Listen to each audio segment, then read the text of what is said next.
سيدنا محمد وعلى آل سيدنا محمد قد كفاني علم ربي من سؤالي واختياري قد كفاني علم ربي من سؤالي واختياري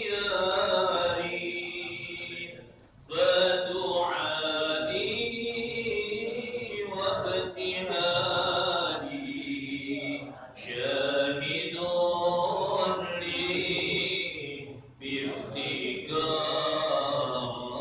بافتقاري فلهذا سر أدعو في يساري وعساري فلهذا السر أدعو في يساري وعساري أنا عبد صاف فخري ضمن فاكري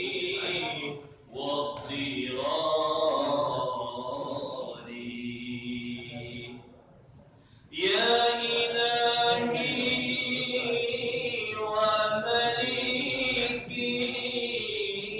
ومليكي أنت تعلم كيف حالي يا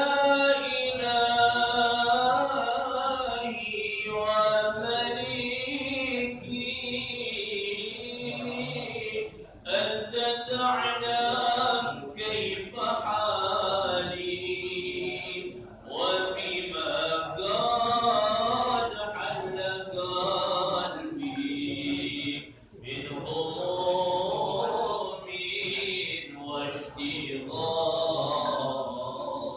واشتغالي فتداركني بلطف منك يا مولى الموالي فتداركني بلطف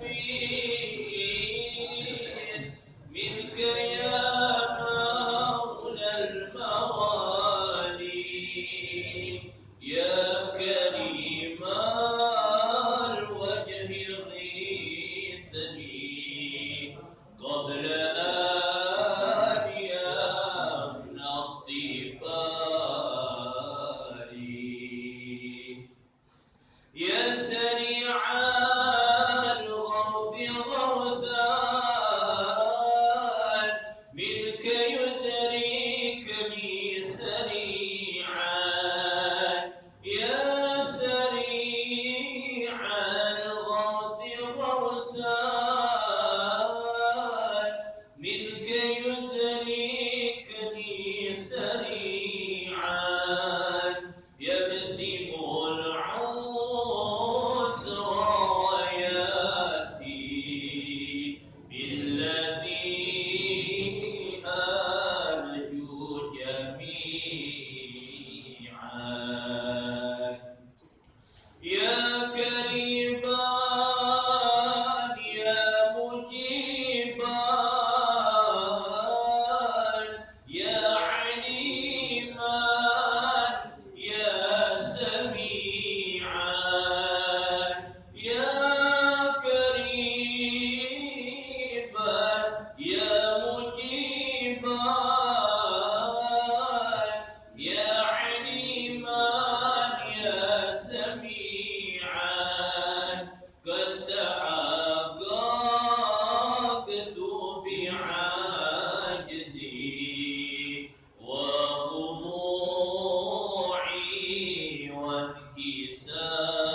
Bismillahirrahmanirrahim. Alhamdulillahirabbil alamin. Allahumma shalli wa sallim ala sayyidina Muhammad wa ala ali sayyidina Muhammad. Ma'ana ta'alluq wa ta'lim wa tadhakkur wa tadhkir wal ifadah wal nafa' wal intifa' wal ifadah wal istifadah wal haq ala tamassuk bi kitabillah wa sunnati rasulih wa du'a ila hujjah wa dalala ala khair ittiba' wa sillah wa maradatihi wa qurbihi wa thawabihi subhanahu wa ta'ala. Kita lanjutkan kajian kitab Bidayatul Hidayah karya Abi Hamid Muhammad bin Muhammad Al-Ghazali Hujjatul Islam. Kita sampai di bab al-imamah wal qudwah, salat berjamaah. Di pertemuan lalu kita sampai di paragraf ketiga. Wa yusiru bi du'a'il istiftah itu. Qala al-muallif wa nafa'ana bihi fid dharain amin. Berkata Al-Imam Ghazali di dalam kitab Bidayatul Hidayah ini mengenai salat berjamaah, wa yusiru bi du'a'il istiftahi wa ta'awudhi kal munfarid.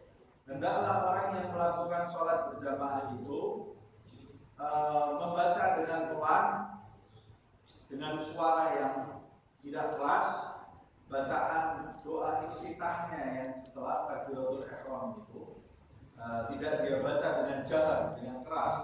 Wa ta'awudz, begitu juga bacaan ta'awudz, a'udzubillahi minasyaitonir rajim, sebelum dia membaca Al-Fatihah. Hendaklah imam itu tidak mengeraskan bacaan istiftah dan ta'awudznya, begitu juga makmum.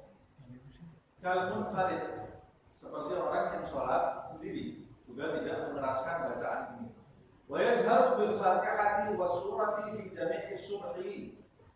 Dan pada sholat subuh hendaklah imam itu menjaharkan atau mengeraskan suaranya saat membaca surat Al-Fatihah dan surat setelah Al-Fatihah fi jami'i subhi, di seluruh rakaat di sholat subuhnya, yaitu di rakaat pertama dan rakaat kedua. Wa awalina bainal maghrib wal isya. Sedangkan di sholat maghrib dan di sholat isya dia hanya mengeraskan surat Al-Fatihah dan surat setelah Al-Fatihah di dua rakaat pertama. Rakaat ketiga di sholat maghrib dia tidak mengeraskan Fatihahnya.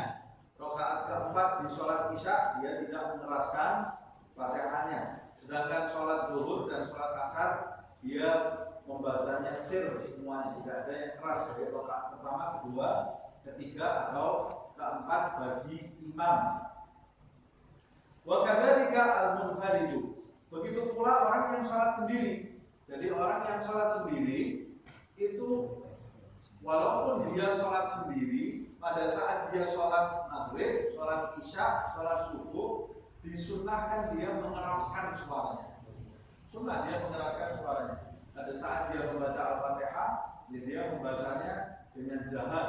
Pada saat dia membaca surat setelah Al-Fatihah, dia membacanya dengan jahar, dengan keras, terdengar suaranya. Walaupun dia sholat sendiri, disunnahkan menjaharkan di sholat subuh, maghrib, dan isya di dua rakaat pertamanya. Asalkan kalau dia sholat sendiri di rumah atau di dalam masjid, tapi tidak mengganggu jamaah yang lain. Wa yajhar bi qawlihi amin fil jahriyah, dan hendaklah imam itu menjaharkan ucapan aminnya di saat-saat sholat yang disunahkan menjaharkan atau mengeraskan sholat, seperti di rakaat pertama dan rakaat kedua sholat maghrib, sholat isya, dan di dua rakaat subuh. Wa kadzalika makmum, pada saat mengucapkan amin itu makmum juga disunahkan mengeraskan suaranya. Wa yadrunul makmumu ta'minahu bi ta'minil imam ma'an, dan disunahkan pula aminnya makmum itu bersama-sama dengan aminnya imam. Seperti yang disebutkan di dalam riwayat, amin makmum itu jika diucapkan bersama dengan aminnya imam, maka akan membuka pintu langit, doanya akan dikabulkan oleh Allah Subhanahu wa ta'ala. La ta'tiban, aminnya makmum itu tidak diucapkan setelah aminnya imam, seperti yang kita dapati di beberapa tempat.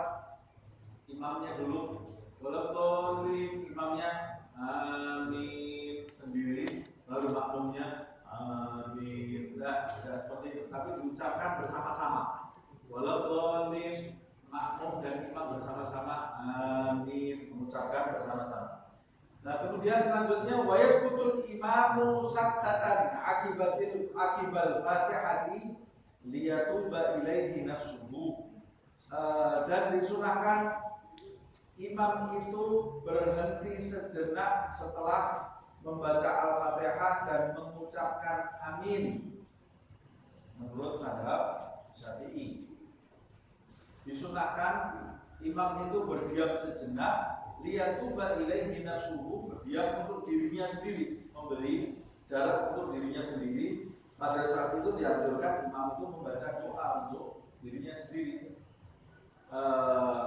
Wa yaqra'ul ma'mumul Fatihata fil jahriyati bihadhihi saktati. Dan pada saat imam berdiam memberi jarak, selesai dia membaca Al-Fatihah menuju ke surat setelah Al-Fatihah di sholat yang jahar, ketika mengucapkan amin, imam itu dianjurkan untuk diam sejenak. Diam sejenak sebelum dia membaca Al-Fatihah. Diamnya itu memberikan kesempatan bagi makmum untuk membaca surat Al-Fatihah. Makanya di saat imam ini diam, maka makmum itu membaca Al-Fatihahnya kapan?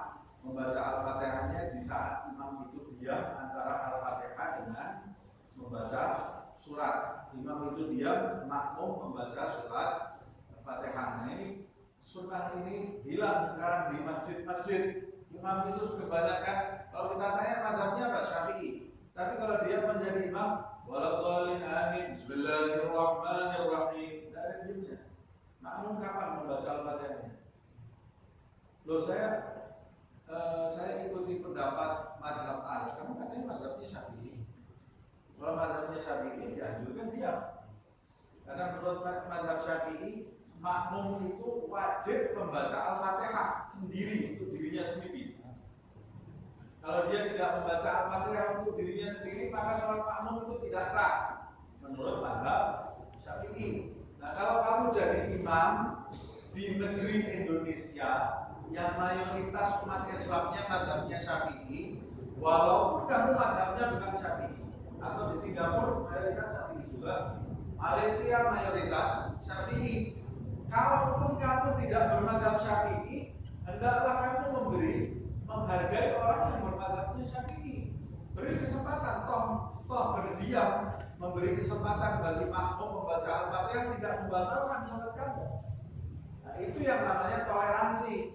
Tapi kita kalau mau menang sendiri apa yang kita yakini, itu bukan orang yang bertoleransi. Padahal Islam itu menganjurkan kita itu memiliki sikap toleransi terhadap umat selain Islam, apalagi terhadap sesama Muslim. Beri kesempatan makmum itu untuk membaca Al-Fatihah. Loh, kalau saya langsung membaca surat, kan makmum juga bisa membaca Al-Fatihah. Ya, tapi kamu tidak memberi kesempatan makmum untuk mendengarkan bacaan surat kamu.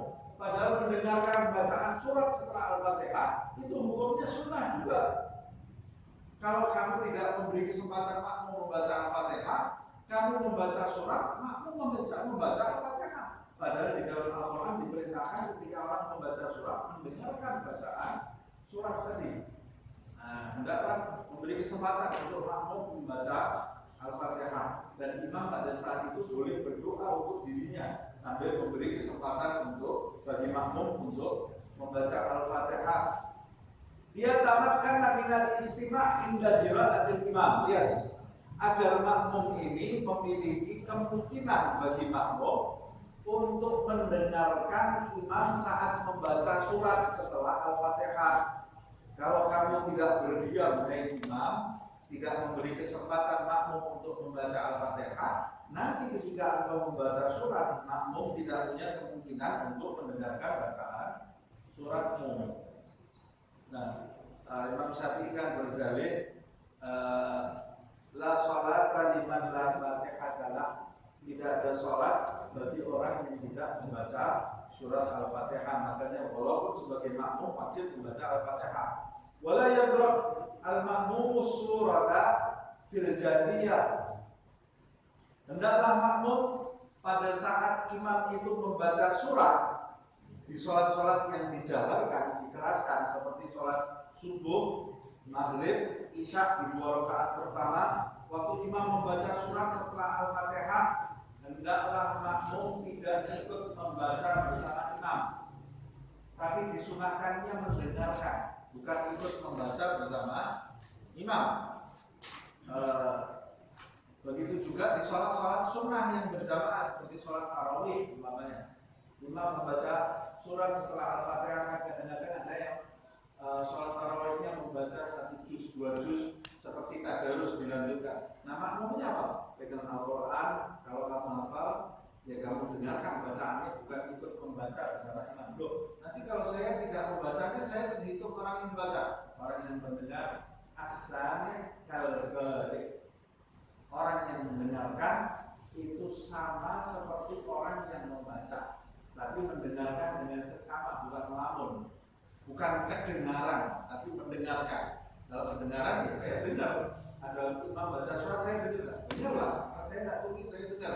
Tapi kamu mendengarkan atau tidak? Belum tentu mendengarkan. Makanya perintahnya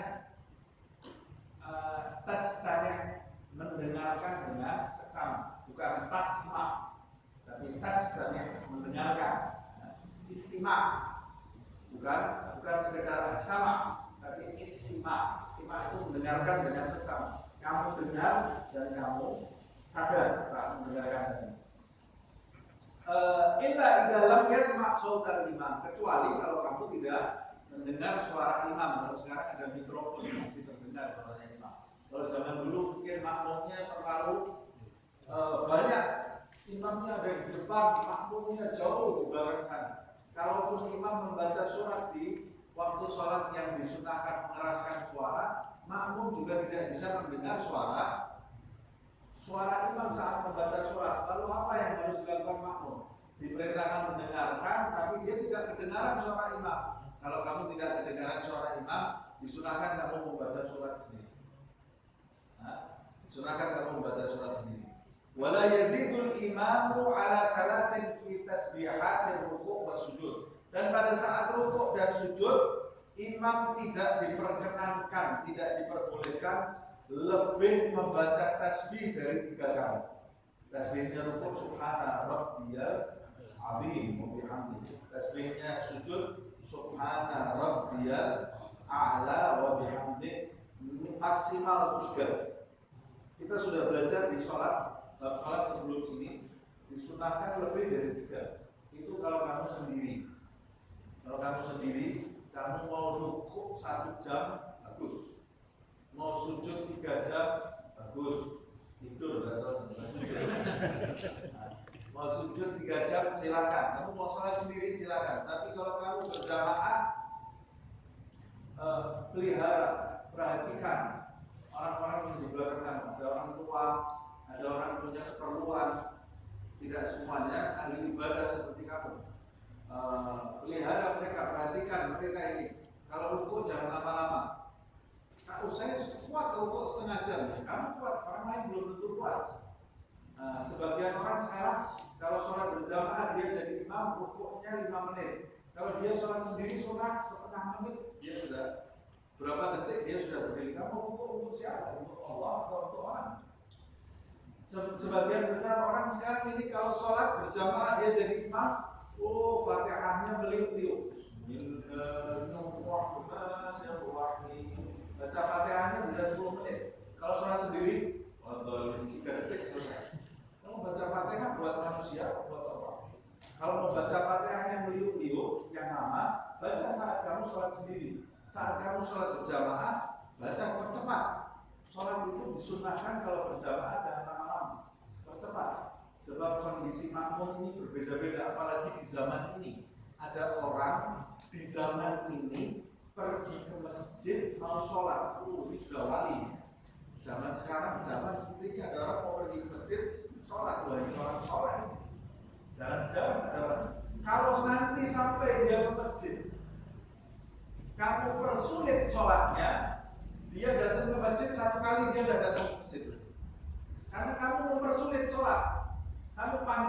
sholat.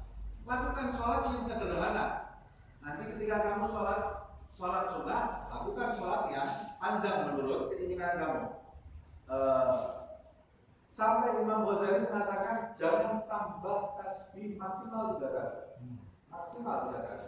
Wala yazid fit tasyahhudil awal ba'da qaul Allahumma shalli ala Muhammad wa ala ali Muhammad.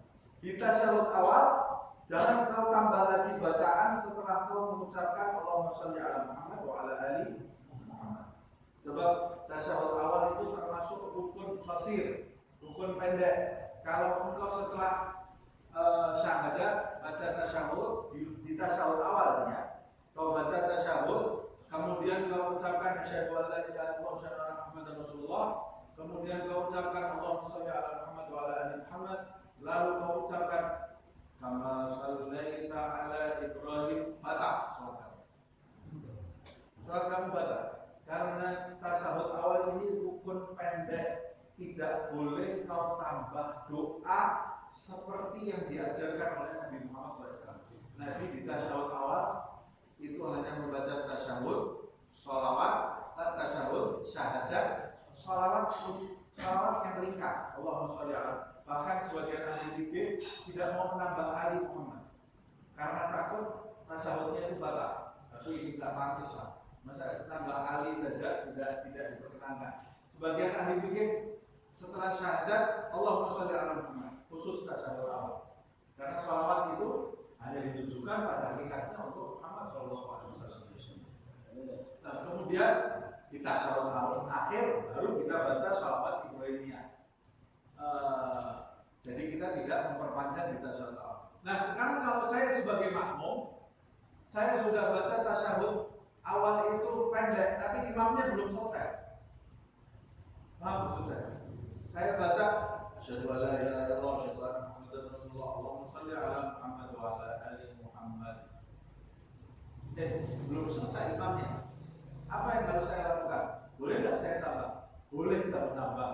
Kalau kamu sebagai makmum, imamnya belum selesai, kamu boleh menambah sholawatnya menjadi sholawat Ibrahimiyah sambil menunggu imam menyelesaikan tasyahud awalnya. Sebab berdiam di waktu sholat itu hukumnya makruh. Jadi sholat itu disunahkan lanjut terus membaca. Tapi kalau imamnya selesai, ya kamu selesai, tidak boleh menambah. Wayat tasir firraqatain akhiratain ala Fatihah. Sedangkan 2 rakaat yang terakhir, kalau sholat isya, sholat maghrib, sholat zuhur, sholat asar, 4 rakaat. 2 rakaat terakhirnya tidak ada surat setelah Al-Fatihah, hanya cukup membaca Al-Fatihah dan membaca sir. Wala yutawwil 'alal qaum, hendaklah tidak memperpanjang sholat 'alal qaum terhadap kaum yang ada di belakang kamu. Jangan kau perpanjang sholat seperti yang saya jelaskan. Kalau mau sholat panjang-panjang, sholat sendiri. Kalau sholat jadi jamaah, sholat dia jadi imam, jangan kau perpanjang sholat, apalagi di airport. Orang yang sudah takut ketinggalan pesawat, dia alif lam mim putus semua, ya sholatnya tidak ada yang benar semuanya karena dia pikir takut ketinggalan pesawat atau di stasiun kereta api atau di bus. Jangan sholat panjang-panjang, cari sholat yang pendek-pendek. Kalau dalam berpergian kata Imam Ghazali, surat-surat setelah Al-Fatihahnya jangan lebih dari Al-Kafirun sama An-Nasr. Yang pendek-pendek saja. Nah, kalau mau sholat sendiri yang panjang tidak ada masalah. Kalau jadi imam, perhatikan makmum kamu, kata Rasulullah SAW, kata tertulis faksalatuhum fauqaluhum shibra. Ada 3 kelompok orang yang sholatnya tidak terkabul, tidak naik walaupun 1 jengkal dari kepalanya. Di antaranya yang pertama adalah rajulun amal qauma wa hum lahu karihun. Seseorang yang menjadi imam sholat sedangkan makmumnya itu marah terhadap dirinya. Dia marah, makmumnya itu marah terhadap imam. Kenapa marah? Karena imam ini egois, tidak memperhatikan kondisi makmum. Wala yazid du'aahu fi tasyahhudil akhir ala badri tasyahhudihi wa salatihi ala Muhammadin Rasulillah sallallahu alaihi wasallam.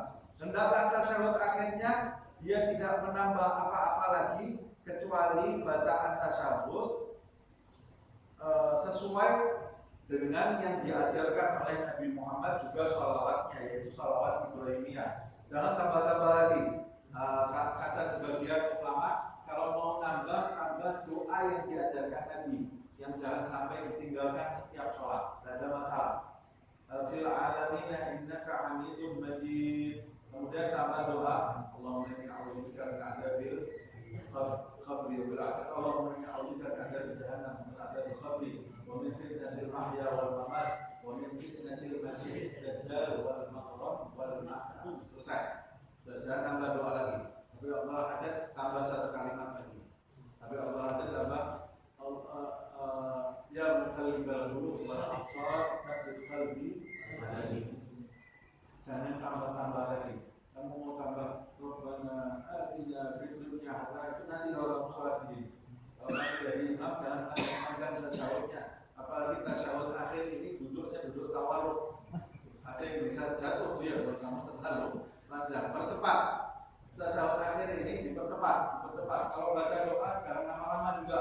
Baca sholawat jangan lama-lama.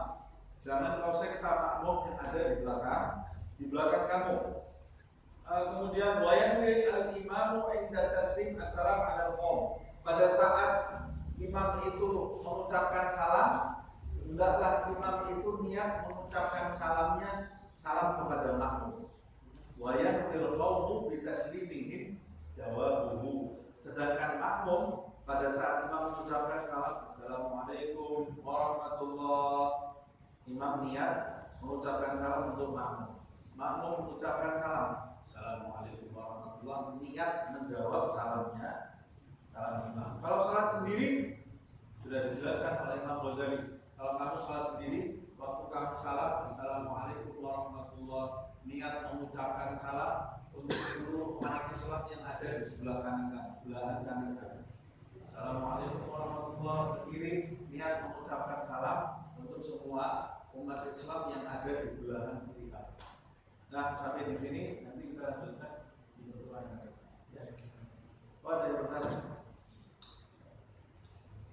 Sampai ada pertanyaan satu saja. Sampai bagaimana kalau imamnya terlalu panjang? Kita mungkin ada perubahan langsung pada itu apakah sunnah atau dosa yang kalau imam terlalu panjang ini musibah ya. Orang yang tidak tahu kondisi musibah. Sebagian besar orang sekarang ini tidak punya tidak punya cita rasa tidak punya kepekaan di dalam hatinya terhadap kondisi yang ada di dalam ini, sehingga dia beragama ini menurut kemauan dia, tidak memperhatikan orang lain. Padahal Rasulullah SAW itu dalam hidup beragamanya, Nabi Muhammad SAW itu memperhatikan sahabat-sahabatnya. Sampai disebutkan di dalam riwayat, Rasul itu kalau memberi nasihat tidak panjang-panjang. Memberi nasihat saja Rasul itu memperhatikan sahabatnya. Kalau memberi nasihat tidak panjang-panjang dan tidak terlalu sering. Manusia itu ada jenuhnya. Nabi juga ketika sholat juga tidak panjang-panjang. Waktu khutbah tidak panjang-panjang. Khutbah Jumatnya Nabi itu ringkas, tidak panjang-panjang. Bahkan pernah peristiwa yang terjadi pada saat Rasulullah SAW masih hidup. Siapa itu sahabat itu? Mu'ad bin Jabal mengimami sholat subuh. Rakaat pertama dia selesaikan Al-Baqarah. Rakaat kedua Al-Imam. Selesai sholat subuh sudah perang. Makmumnya tinggal dia sendiri, tidak ada makmumnya. Tapi di masa itu ada Rasulullah SAW.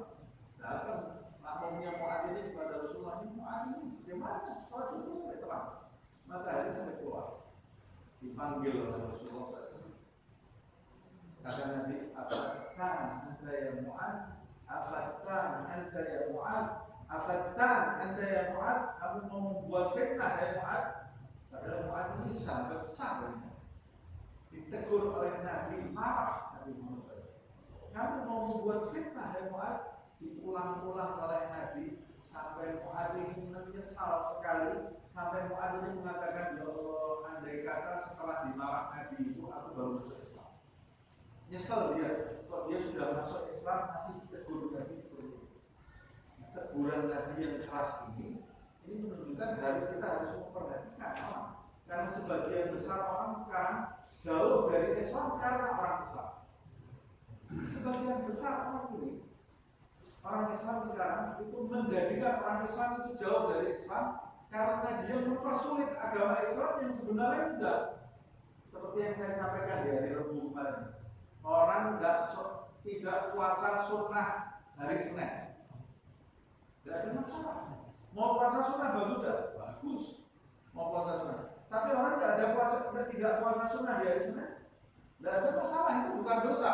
Orang zaman sekarang orang tidak puasa sunnah, lihat ada orang minum air hari Senin, astagfirullah. Puasa sunnah dia tinggal, akan dia ini berbuat dosa. Nah kamu ini sunnah kamu jadikan wajib. Ada orang Muharram tanggal 10 Muharram tidak puasa, tidak ada masalah.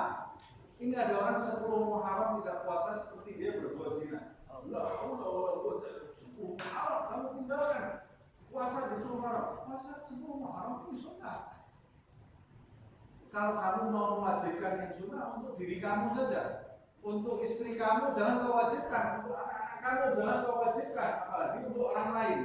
Karena kalau kamu mempersulit agama, kamu termasuk orang yang mutanatti'un. Kata Rasulullah, halakal mutanatti'un, binasalah orang yang lebay. Orang yang lebay. Berlebihan. Over, orang yang over ini. Binasa orang-orang yang over dalam segala hal. Berlebih-lebihan dalam segala hal. Mutanatti'un. Jangan kita jadi mutanatti'un. Kalau bicara sesuaikan dengan lawan bicara kita. Kalau kita beribadah sesuaikan dengan orang-orang yang ada di sekitar kita. Nah, termasuk pertanyaan tadi. Kalau kita bertemu dengan orang-orang yang tidak punya kepekaan ini, boleh nggak saya putus sholat? Boleh kalau kamu punya kepentingan. Putus sholat. Putus sholat dan tidak berdosa. Bukan putus sholatnya, putus berjamaahnya. Putus jamaahnya, sholat sendiri. Saya kira sampai di sini. Jadi kalau terlalu lama saya juga minta tek juga. Salah besar.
Wis